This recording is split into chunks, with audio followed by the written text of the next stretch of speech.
hope on the part of some and tremendous fear on the part of many. Professor Barty and I, on top of his classifications of horizontal and vertical and horizontal classifications, came up with two final headings. On one side you have self-interest on both sides. On one side is unenlightened self-interest, and on the other side is enlightened self-interest. Our panel is made up of people who deal mostly with what I call enlightened self-interest. People who believe in the human tragedy and do whatever they can to remediate, not so much at least on the part of those who represent the Catholic Church, not so much on the basis of masses, but on the basis of individuals, one by one. This is especially the work of the Scalbrinis. I've been following it for many years, and at the borders here in the United States and other parts of the world, they work with migrants and try to help them, protect them from exploitation and from all sorts of problems as much as they can. So we deal with, our panel deals with the regulation of migration and the state and non-state actors in the migration flow. I'm going to be very brief with the qualifications. If they weren't qualified, they wouldn't be here. Our panel worked very hard at selecting people that were invited and chosen to be here, so we don't need to go into long explanation as to who they are. First, we have Professor Nancy Hiemstra. She's a professor of gender studies in the College of Arts and Sciences here at Stony Brook. She's trained in political geography and concentrates on the consequence of immigration enforcement in the United States, especially as it relates to South America. And she has done extensive work with people in detention facilities. Our following speaker is the Reverend Professor Alejandro Crosthwaite, who is the Dean of the Faculty of Social Sciences and a professor of the Catholic Social Teaching, Social and Political Ethics, and Media Studies at the Faculty of Social Sciences at the Pontificial University of St. Thomas Aquinas in Rome. Our next speaker was supposed to be the executive director of the Scalbrinian group here in New York, Father Leonir Chiarello. Father Chiarello could not make it. He's been traveling everywhere there are Scalbrinians, which are troublesome places.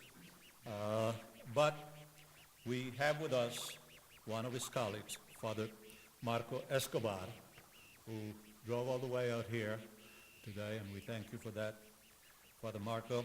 And Father Marco is a Scalabrinian and is the pastor of Our Lady of Pompei in New York City. The last presenter, still in this humane work of aiding migrants, is Giorgio Benvenuto. Giorgio Benvenuto is the Secretary, he's been Secretary General of the Italian Workers' Union.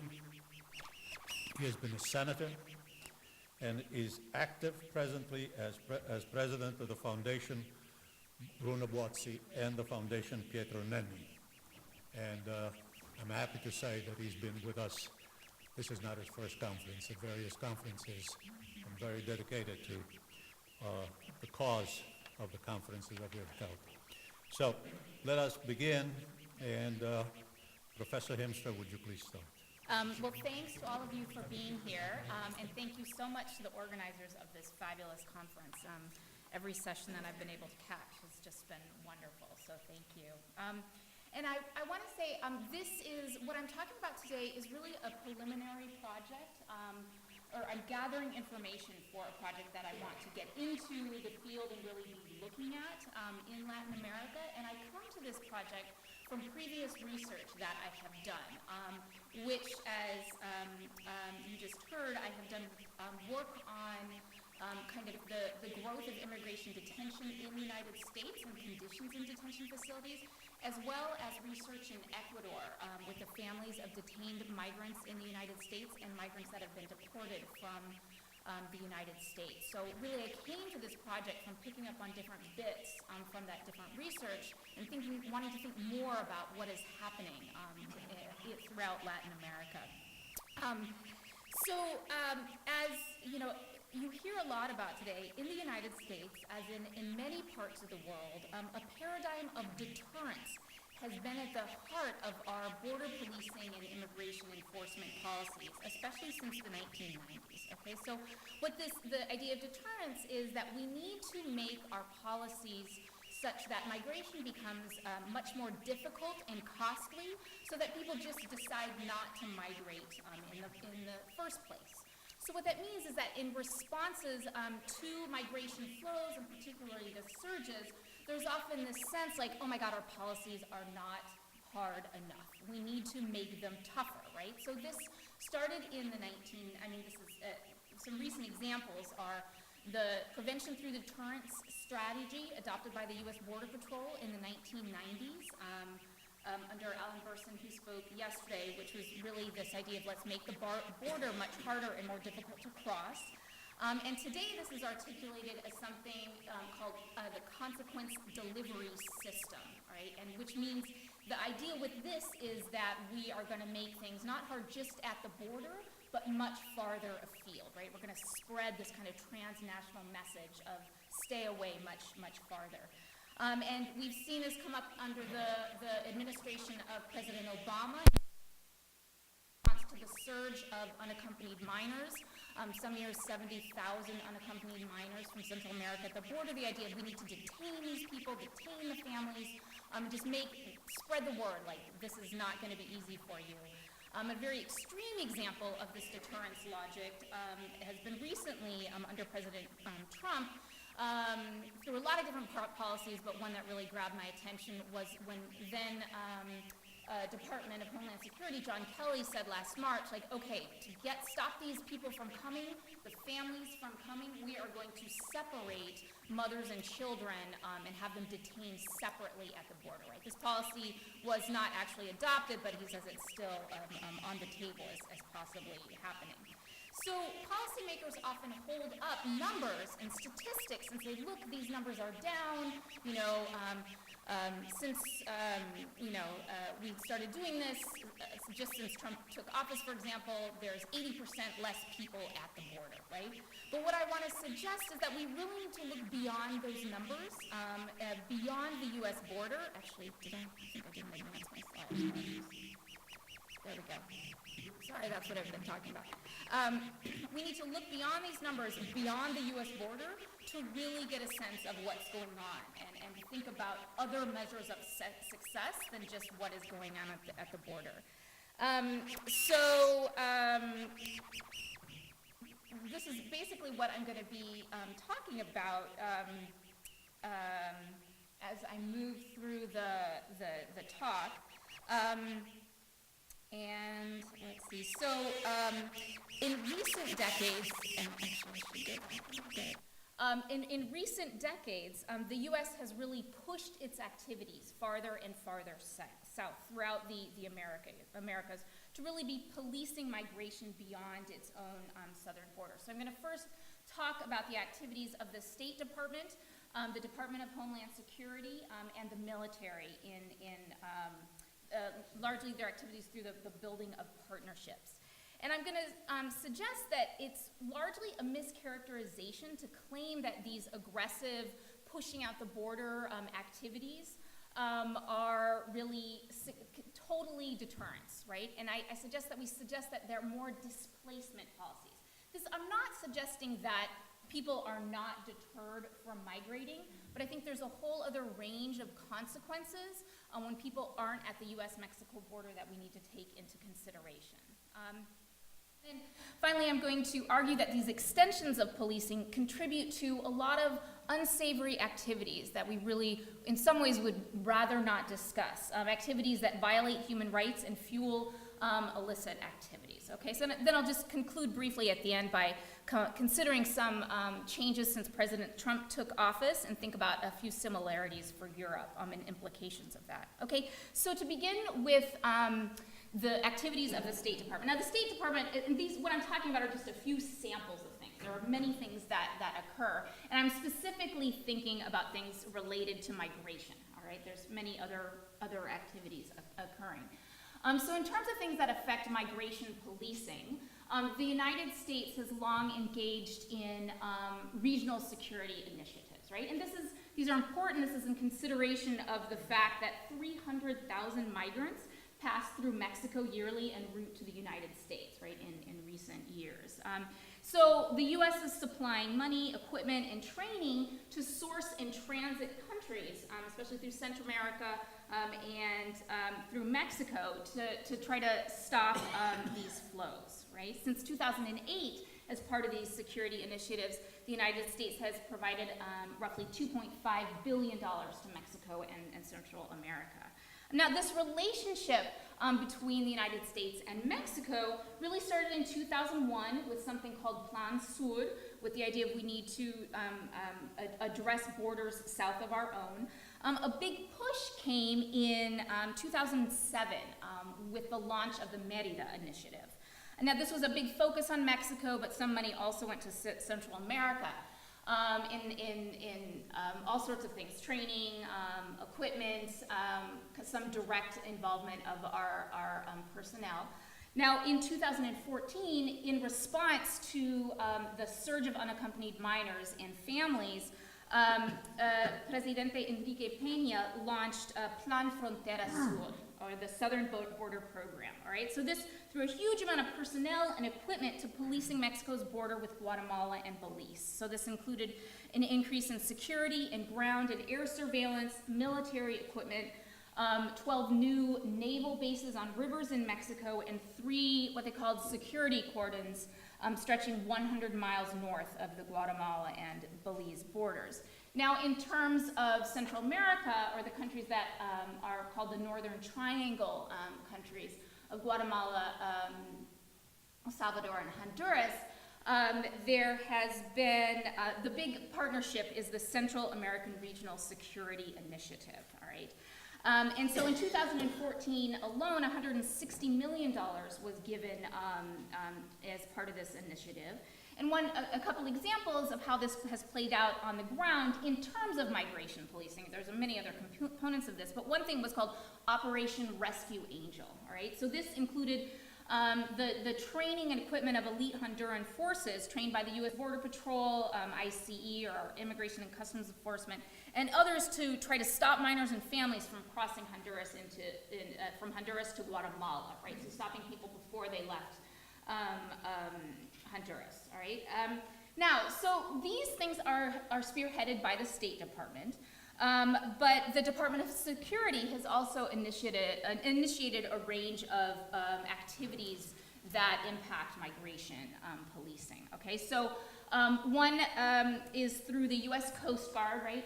The Department of Homeland Security was formed in 2002 in response to the attacks of 9/11, and at that time a bunch of different agencies were pulled into what became the Department of Homeland Security. So a big component is the U.S. Coast Guard, and they not only do rescue at sea, they're also policing, trying to stop drug trafficking, other types of trafficking, migrant interdiction.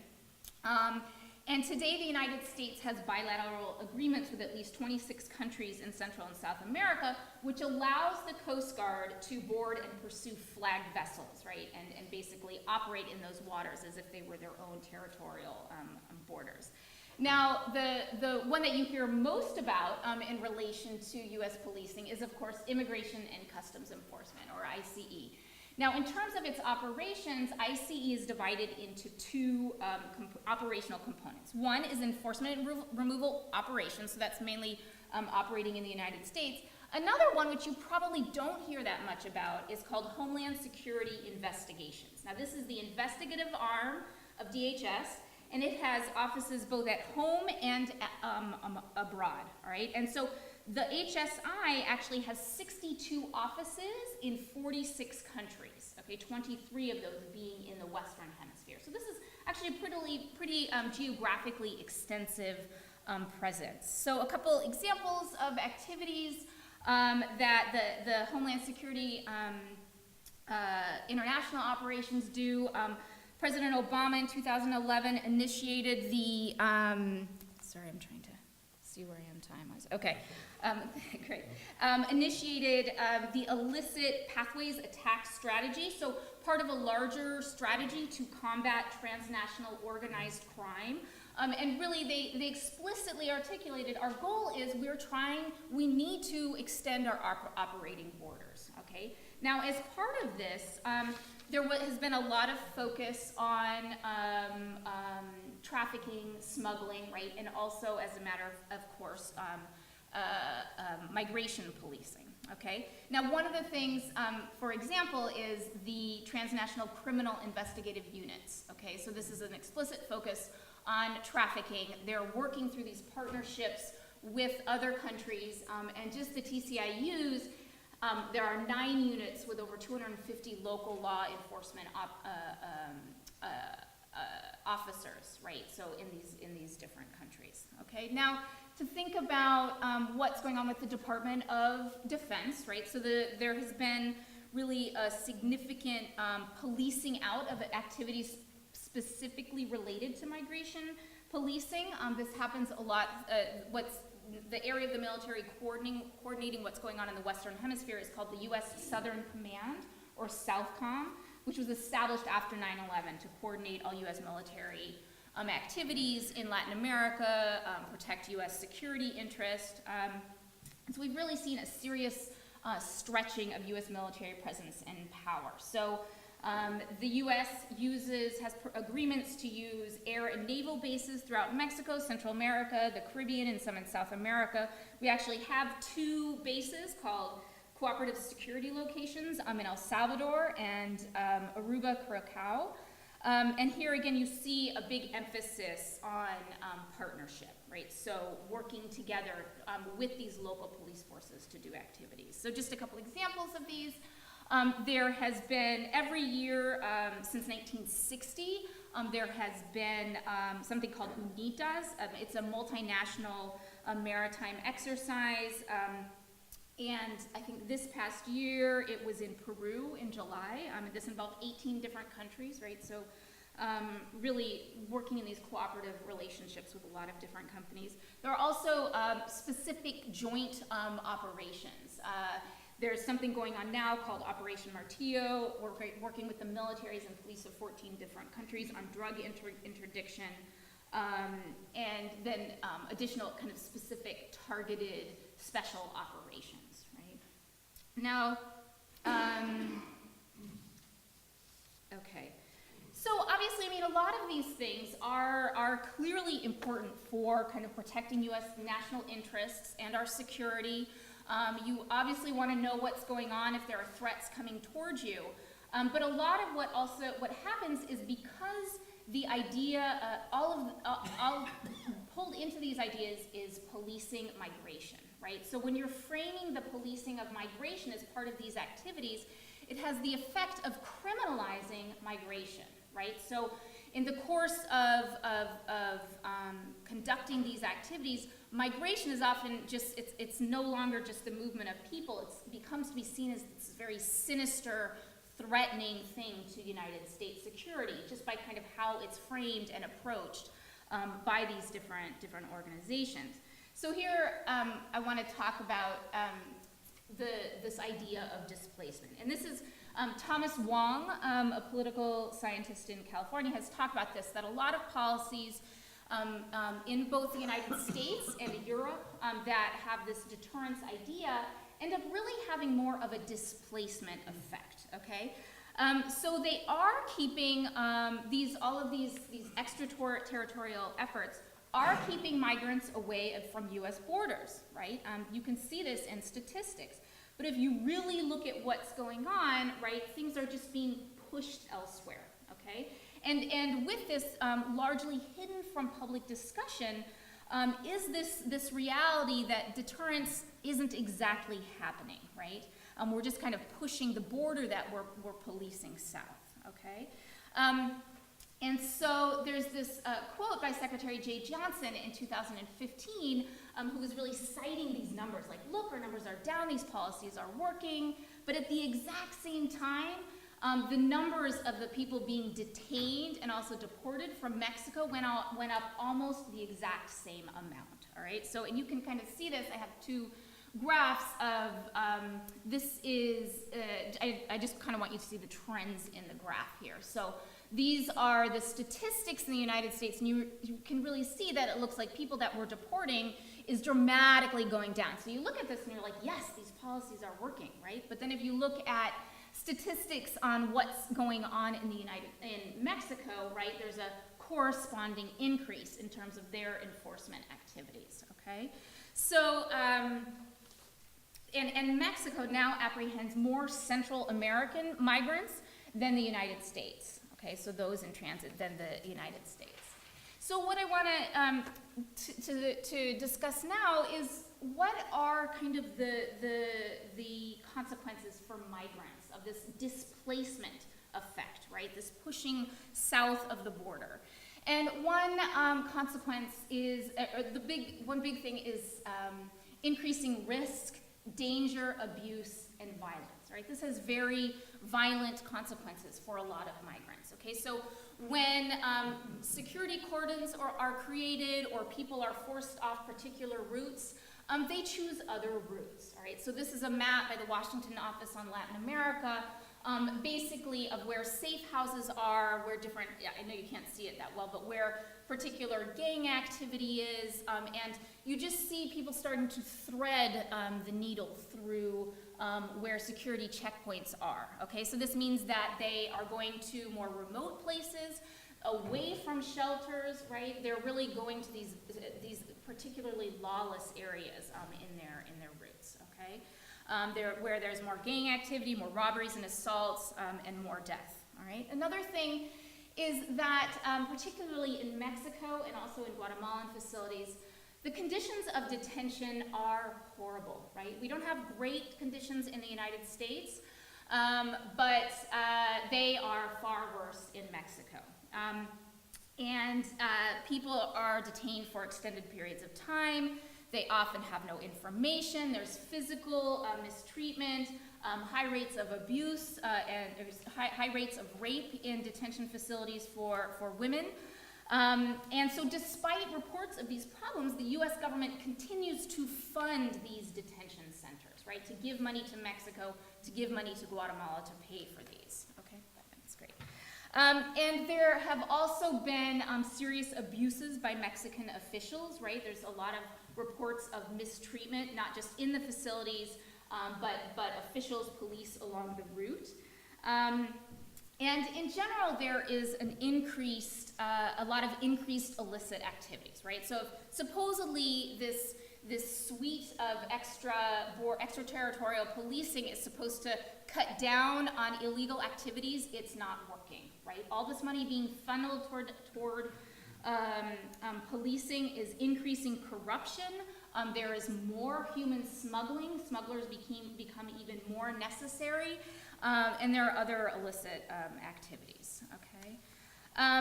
Now, the U.S. is also through this really ignoring vulnerable populations, all right? So asylum claims in Mexico have skyrocketed from about 1,300 in 2013 to a projected 20,000 in 2017. And Mexico gives asylum to very, very few applicants, right? And it's even harder in Mexico to claim asylum than in the United States. And there's a serious concern with children in terms of there's a huge drop in the number of unaccompanied children reaching the U.S.-Mexico border, but there is a huge increase in what's going on in Mexico, right? And so the U.S. is really avoiding the negative optics of detaining and deporting children, but they're displacing a mistreatment south, okay? And then the U.S. is really doing a lot to, or kind of actively ignoring push factors, okay? So certainly some of these policies do succeed in deterring migrants. People will just stay.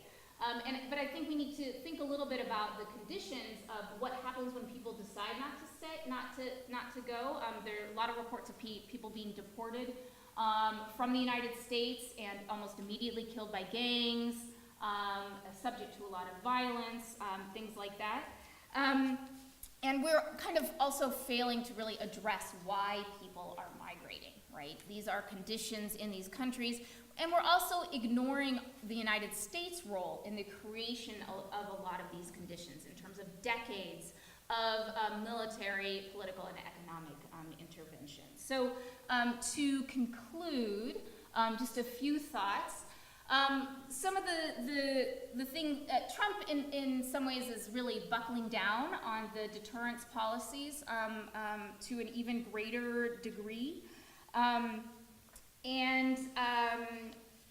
This photo here is of a conference that took place in May that was called the Conference on Prosperity and Security in Central America, okay? And so the point I want to make with this is that I don't know if people are aware of the proposed Trump budget, but he's dramatically cutting the State Department budget, all right? And cutting out almost all components for kind of humanitarian aid or aid going towards soft power, and almost all activities directed at addressing the causes of migration and really focusing on the security aspect, right? Increasing military activities and military partnerships. Okay, great. So I think we need to kind of keep that in mind as we're thinking about policy futures for the United States. And I just want to close by thinking a little bit about the similarities of a lot of these approaches in Europe, right? So a lot of approaches that European countries are taking to discourage asylum seekers. So Spain, for example, provides training, equipment, and money to police in Mauritania, Morocco, and Senegal, right, to just keep people away from their own borders. The European Union recently, as I know was talked about on Friday, negotiated a deal with Turkey to stop Syrian migrants there. They've also funneled money to Ukraine to detain people there, despite reports of serious abuses. So I think there's a real need to be critical and cautious of things framed as deterrence policies, right? And to really think about when you're pushing migration away from borders without addressing the causes of why that migration starts in the first place, well, you might have success in terms of that immediate border you're focusing on. There is going to be a lot of different negative or additional negative consequences kind of spiraling out from that point. Thank you.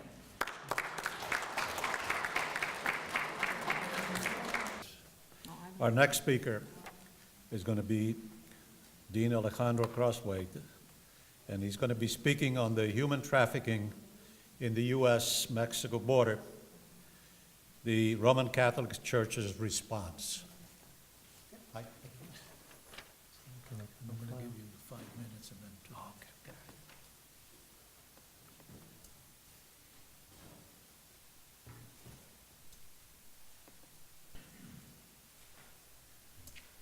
Okay. Okay.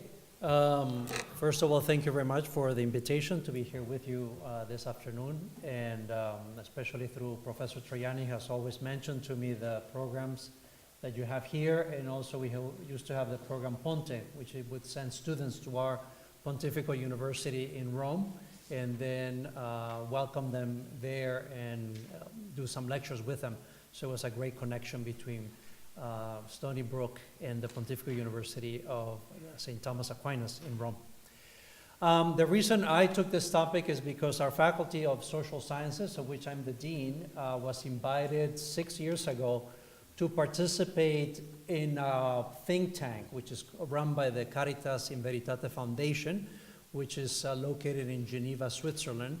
And that particular foundation is the one that does the research and the thinking for the Vatican's representation of permanent observance in the UN.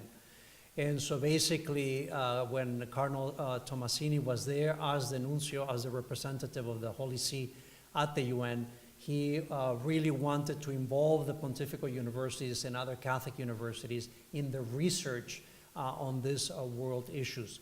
So one of the topics that came on our way, besides right now we are working with almost 25 different topics. This is one of those topics, which is that of human trafficking. And the reason this is a particularly important topic is because Pope Francis himself has taken a very keen interest in this topic. So I know this conference is mostly about immigration, but I'm focusing more on human trafficking because that's what we're focusing on. But it's part of the trend also, and especially in the Mexican-US border. According to the protocol of the United Nations on the trafficking of persons is defined as the recruitment, transportation, transfer, harboring, or receipt of persons by means of the threat or use of force or other forms of coercion or abduction, of fraud, of deception, of the abuse of power or of a position of vulnerability, or of the giving or receiving of payments or benefits to achieve the consent of a person having control over another person for the purpose of exploitation. And exploitation shall include, at a minimum, the exploitation of the prostitution of others or other forms of sexual exploitation, forced labor or services, slavery or practices similar to slavery, servitude, or the removal of organs.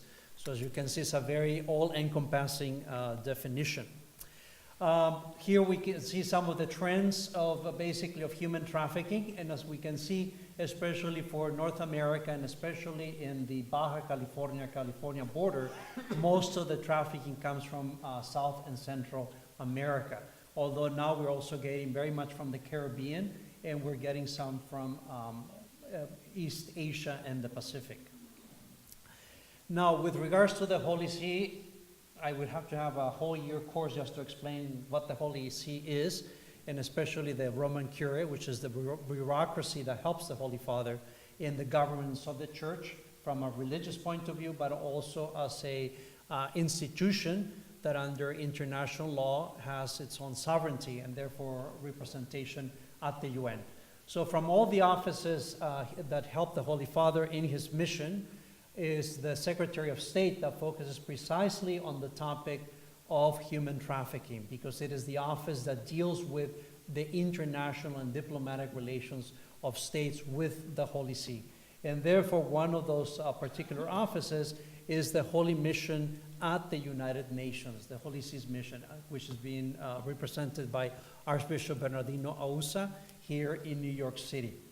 And so it has been this office that has particularly been charged of taking care of this issue of human trafficking. And basically the Holy See at the UN works very, very closely with the United Nations, and especially has embraced the 2030 Agenda for Sustainable Development. And from that, they have taken on this particular topic this 3 points, 5.2, to eliminate all forms of violence against all women and girls in the public and private spheres, including trafficking and sexual and other types of exploitation. 8.7, take immediate and effective measures to eradicate forced labor and modern slavery and human trafficking. And 16.2, end abuse, exploitation, trafficking, and all forms of violence against and torture of children. So this agenda from the UN has now become the official Catholic Church's position on this topic, and also the agenda not only for the Secretary of State, but for all the papal representatives throughout the world, so the nuncios and other representations that we have in different nations. So they are working also with local governments to be able to implement these topics. With regards to the church's teaching on human trafficking, the church has been spoken from the very beginning of history, but basically from the Second Vatican Council has really emphasized this scourge. Pope John Paul II, we won't go through that whole thing. Pope Benedict also, but the one that really has taken on this topic is Pope Francis. So in his 2015 address to the United Nations, he made it one of his key points. Also, he wrote his apostolic exhortation, Laudato Si', in which he also emphasizes that point, Evangelium Gaudium, another document. Also in his message of 2015 on World Peace Day, different speeches and written messages. And the most important, also in an interreligious level, was the 2014 Joint Declaration of Religious Leaders Against Modern Slavery, where at the Holy See at the Vatican, the Pope called representatives of different religions, Islam, Buddhism, so to sign a joint decree that as churches, as religions, we would work on this topic. And not only to do all this in a theoretical way, he also puts it into practice, especially through a group called the Santa Marta Group, which we'll explain later on. Basically, the essential teaching or message of Pope Francis on human trafficking is one, human trafficking is a crime against humanity. Now here he's using very, very precise language. He's trying to morally push the UN to declare human trafficking a crime against humanity. Because, as we know, when the UN, through all the accords and all the agreements between nations that they sign with regards to human trafficking, basically it boils down to a moral commitment to end human trafficking. And the Pope now is trying to move it more to the juridical level, to the international law level. And so therefore that signing countries would also be under the international court. That if they are not doing enough against human trafficking in their own countries, they would be called to task by the international court. So he has several times repeated this term that human trafficking is a crime against humanity. And so that is something that also has been asked of the nuncios, that in local legislation, they also try to promote this concept of human trafficking as a crime against humanity. The other one is that human trafficking is a crime that occurs in our own backyards. It's under our noses and we cannot ignore it. So it's something that's happening everywhere, even in our own local communities, and sometimes we're not aware or we do not want to be aware. Sometimes it happens just as simple as housemaids that are treated basically like little slaves within their own house here in the United States and in Mexico and other countries. Number three, modern slavery takes advantage of a widespread culture of indifference and exclusion. So also already, as we've been hearing through this whole conference, how we look at migrants, and especially migrants from certain countries, there's already xenophobia, there's already discrimination, there's already a sense of exclusion, so we don't want to deal with that issue. And it's happening within our own backyard, but a lot of us are not interested. We don't want to get involved, because we also know that there's organized crime behind it, so there's a lot of fear. In places like Mexico, like in Tijuana, the police itself is involved in the human trafficking process. So you cannot even trust the police. So people don't want to even denounce that something's happening, because they will be called by the police to report it, and then we don't know what's going to happen. Human trafficking has multiple tributaries, so the Pope has emphasized that some causes that cause human trafficking. We have economic, which is basically poverty, causes people to migrate, presents also people that are searching for new opportunities. Usually relatives or friends will present, here's an opportunity of work in the United States, but basically it's part of they're just basically duping them. Environmental, the United Nations must take greater interest in human trafficking caused by environmental issues. When crops failed due to global warming, etc., also causes poverty, causes human trafficking. Political corruption, as I already mentioned, and ethical, when the culture itself is corrupt and objective truth and universally valid principles are no longer upheld, it also creates that environment for trafficking. And his biggest message is now is the time for action. And this action has to involve the whole community, the political community, the civil community, the religious community, in this whole project of ending human trafficking. Again, like I said at the beginning, it is the permanent observer mission of the Holy See to the United States where the Holy See is really pushing for this topic at the international level, and again, taking especially the goals for the millennium. In particular here, the permanent observer mission of the Holy See to the United Nations in New York City has already organized several conferences basically on dealing on different aspects of this, and especially of collaboration with security agents.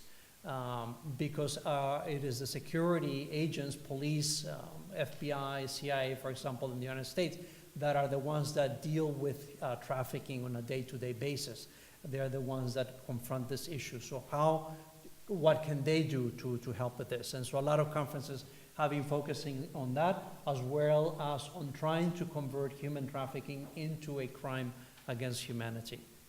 On a very, very particular point, as we said, with the church also deals also on a one-on-one level with this. And so the Pope also wanted not only the theory, not only to do this at the juridical level, but also to do it in a very practical and direct way. So thanks to Cardinal Nichols from England, from Westminster, the group, the Santa Marta group, was established, which is now under the Holy See also, and is basically an organization where police chiefs and Catholic bishops and different Catholic NGOs, as well as other religious NGOs from other churches and other religions, gather together to share information and to network with regards to issues of human trafficking. So basically it's becoming slowly an international organization for networking, for sharing resources and personnel, and especially for best practices against human trafficking. And we'll jump a little bit on the objectives. And then also the same project sponsored by the Holy See, and then sponsored by the local diocese, is the Caritas Vaquita House. So working with Caritas International and with the different Caritas in the different countries, like US Caritas, they establish homes where they can receive the victims of human trafficking, and where they can not only receive them, but also integrate them back into society. Also, Saint Josephine Vaquita was declared the patron saint for everybody working against human trafficking. She was basically a slave in Sudan that was purchased by the ambassador, the Italian ambassador to Sudan, and brought to Italy, basically freeing her from a life of slavery. And then later on she joined a religious congregation in which she lived her rest of the life, working precisely to free people that were victims of human trafficking. So she has become the saint, and her feast day on February 8th has become the day within the church to be mindful of the issue of human trafficking. In more particular, the Church in America and human trafficking, we won't be able to go through the whole thing, but America is very well organized. The Conference of Catholic Bishops of the U.S. is extremely well organized in fighting human trafficking.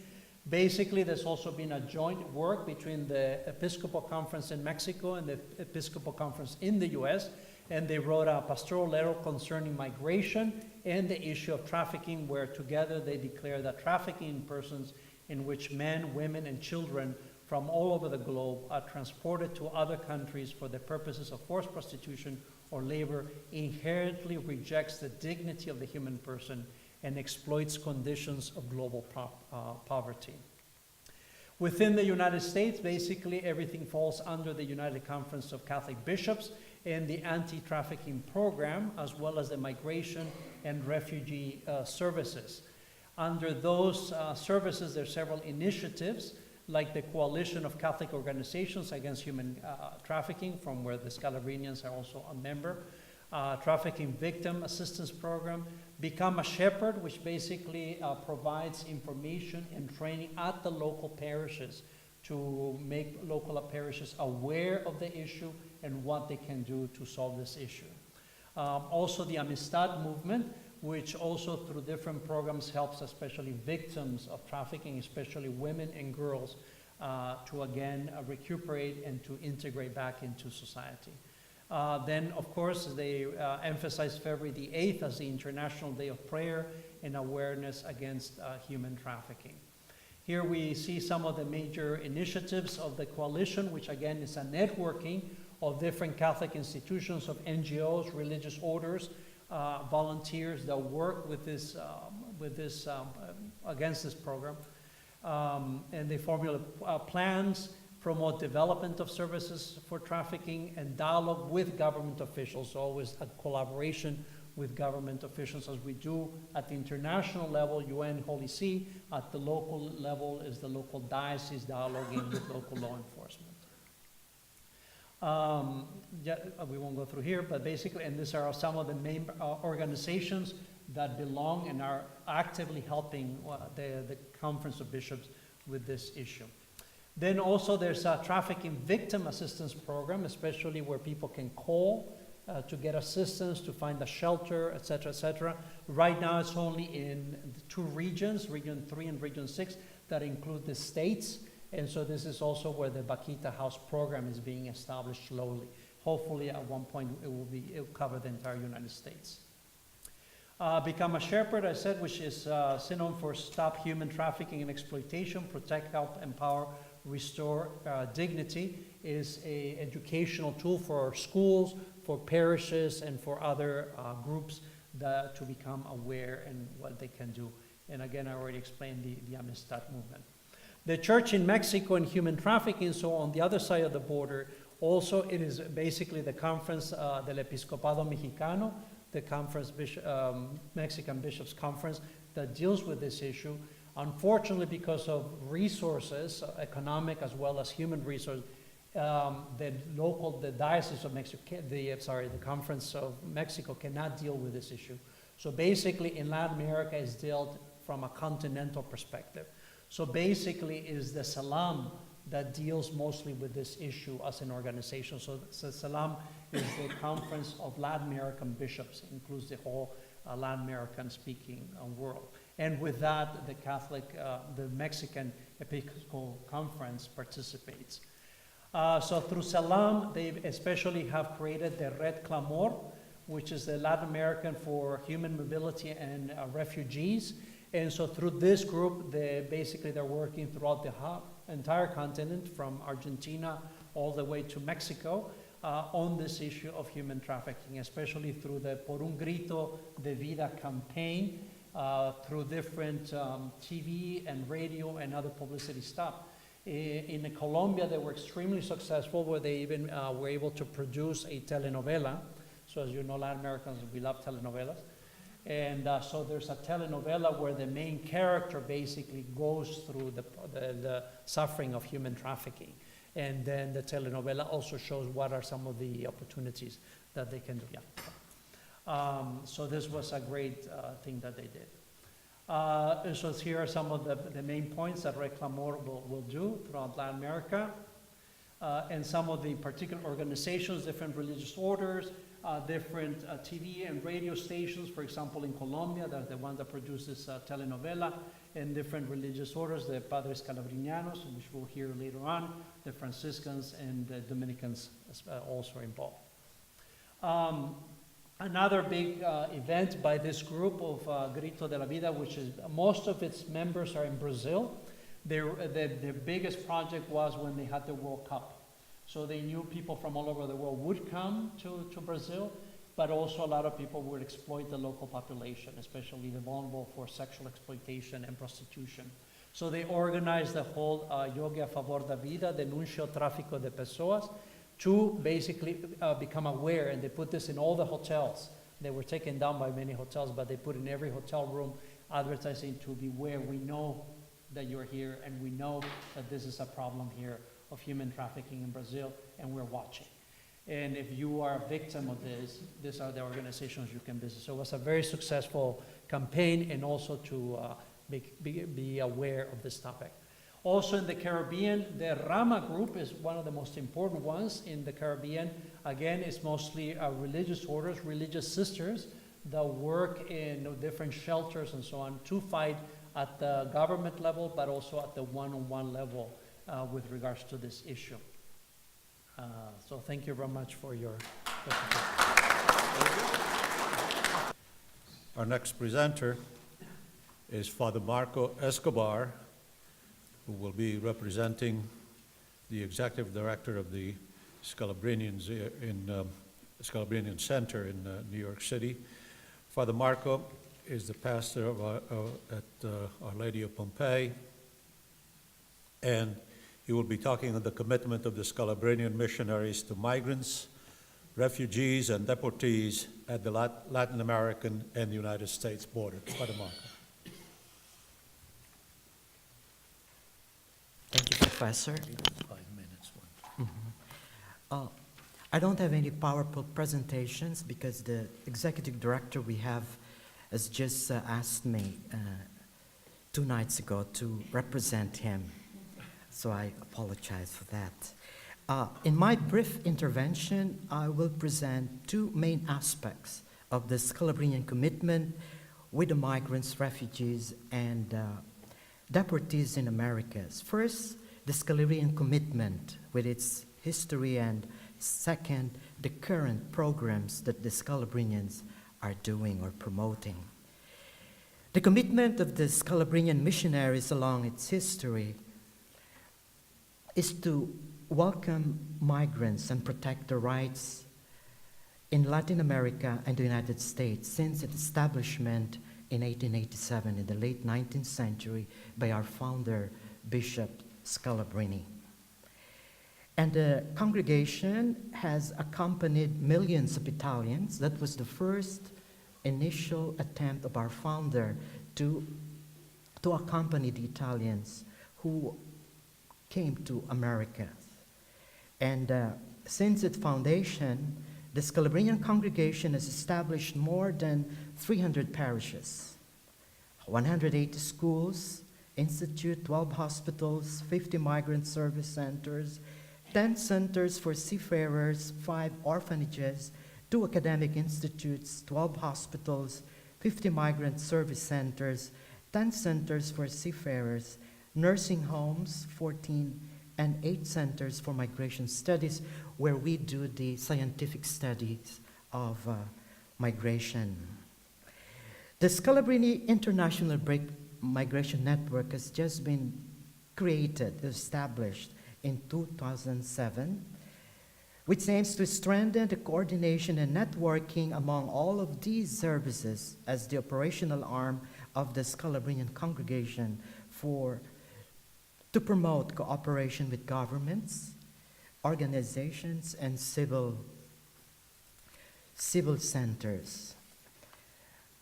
In Latin America and the United States, as you all know, in the last decade, increasing migration and refugee flows have led to divergent social and political reactions.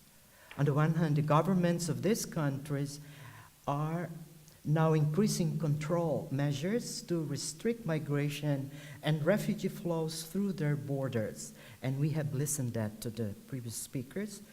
With the support of civil society organizations and international organizations, governments are trying to find solutions to integrate migrants and refugees crossing their territory and to reintegrate the increasing number of deportees, especially from the United States and Mexico. Now, second, the current Scalabrinian programs. Currently, the Scalabrinian missionaries promote programs to serve migrants, refugees, and deportees in 5 main areas. Although we all know that other religious congregations are also engaged in working with migrants, but we have compartmentalized certain areas to be given a weight of importance in our ministry. First, the prevention of forced migration.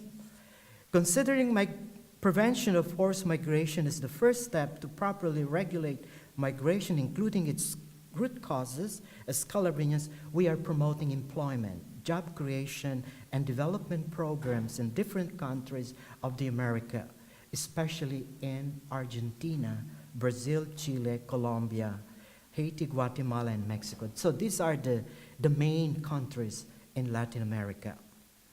In addition, we are also promoting national, regional, international campaigns to prevent human trafficking in origin, transit, and countries of destination for the migrants. Second, protection services to migrants, refugees, and deportees. We have 45 Scalbrini centers and migration centers based in America, in Latin America, and in North America. And we have centers that provide shelter, lodge, food, medicine, social services, legal protection, and psychological support to more than 120,000 people a year. This is according to our statistics. In addition, we also promote programs to reintegrate deportees into their families and society by providing them with social and economic support, employment programs, psychological assistance, and religious accompaniment. Third, integration and development programs to migrants, refugees, and deportees. We also provide services in coordination with governments and private sectors by training them, giving job creation programs to integrate them in the labor market. There are also programs that aim to promote social, cultural, and religious integration for them. So we have prepared some volunteers and even some professionals who would assist us in our service centers. Research programs, perhaps you are familiar with some of those online materials that you can download. And the Scalbrini network of centers for migration studies unite 7 centers across the world, each devoted to deepening the understanding of migration and synchronizes their goals and efforts.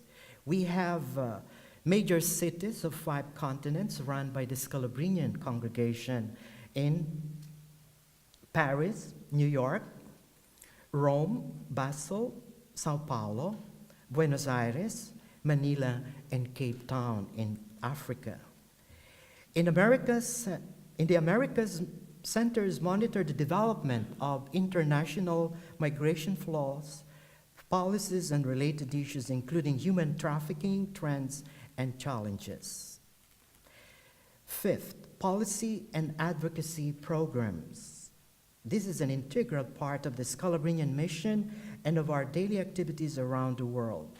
We advocate for a just and ethical approach to international migration governance to protect and promote the dignity and rights of migrants, refugees, and those who are disenfranchised. For us as Scalabrinians, advocacy involves empowering, that was already mentioned by the Dominican Father, and migrants, refugees, so I'm not going to deal on that. The effectiveness of the global policy and advocacy programs coordinated by the Scalbrini International Migration Network is rooted in the knowledge and understanding derived from our close relationship with migrants, refugees, and forcibly displaced people and seafarers resulting from their daily contact that we share. At the same time, our permanent partnership and networking with the governments. Conclusion. On behalf of Father Leonel Chiarello, who is our executive director, my gratitude to the professors, Rotello, to the organizers of this conference. I'd like to conclude my intervention with the words that Pope Francis addressed to the participants of the 6th International Forum in Migration and Peace, organized by SIM. And it says, the Holy Father stated, our shared response to migration and refugee challenges may be articulated by 4 verbs: to welcome, to protect, to promote, and to integrate. inspired by our Catholic values, our Scalbrinian heritage, and the call to duty of Pope Francis, as Scalabrinians, is to renew our commitment to providing services that saves people's lives, protect their dignity and rights by partnering with international organizations, governments, and other sectors that would welcome, protect, promote, and integrate migrants, refugees, and seafarers worldwide. Thank you.